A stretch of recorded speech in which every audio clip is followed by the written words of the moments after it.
గురుగారు, మొట్టమొదట మేషరాశి వారికి ఏ విధంగా ఉండబోతోంది ఈ వారం? మేషరాశి వారికి 3 గ్రహాలు అనుకూలిస్తున్నాయమ్మా. ప్రధానంగా ద్వితీయంలో గురువు, ద్వాదశంలో శుక్రుడు, షష్ఠంలో కేతువు. ముఖ్య కార్యక్రమాల్లో విజయం గోచరిస్తోంది. అవసరాలకు తగ్గట్టుగా పనులు పూర్తి చేయండి. ఆర్థిక విషయాలు అనుకూలంగా ఉంటాయి.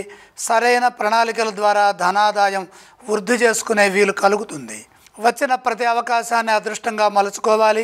శాంత స్వభావంతో పరిస్థితులను అర్థం చేసుకుంటూ విజయాలు రాబట్టాలి.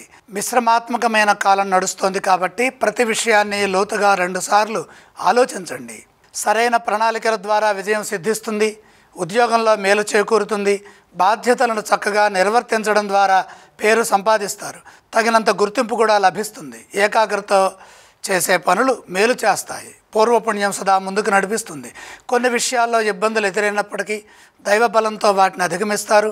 వ్యాపారంలో కూడా నిదానంగా వ్యవహరించాలి. నూతన ప్రయత్నాలకు ఇది మంచి సమయం కాదు కాబట్టి ప్రతి పని జాగ్రత్తగా చేయాలి. తోటివారితో సౌమ్యంగా వ్యవహరిస్తే ఎటువంటి వివాదాలకు అవకాశం ఉండదు.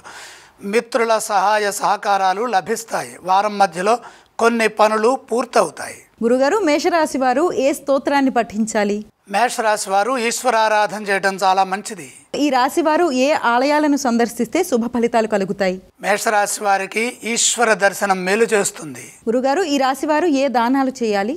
సూర్యానుగ్రహం కోసమై గోధుమలు కొద్దిగా నవగ్రహ పాదాల దగ్గర ఉంచి నమస్కారం చేయండి.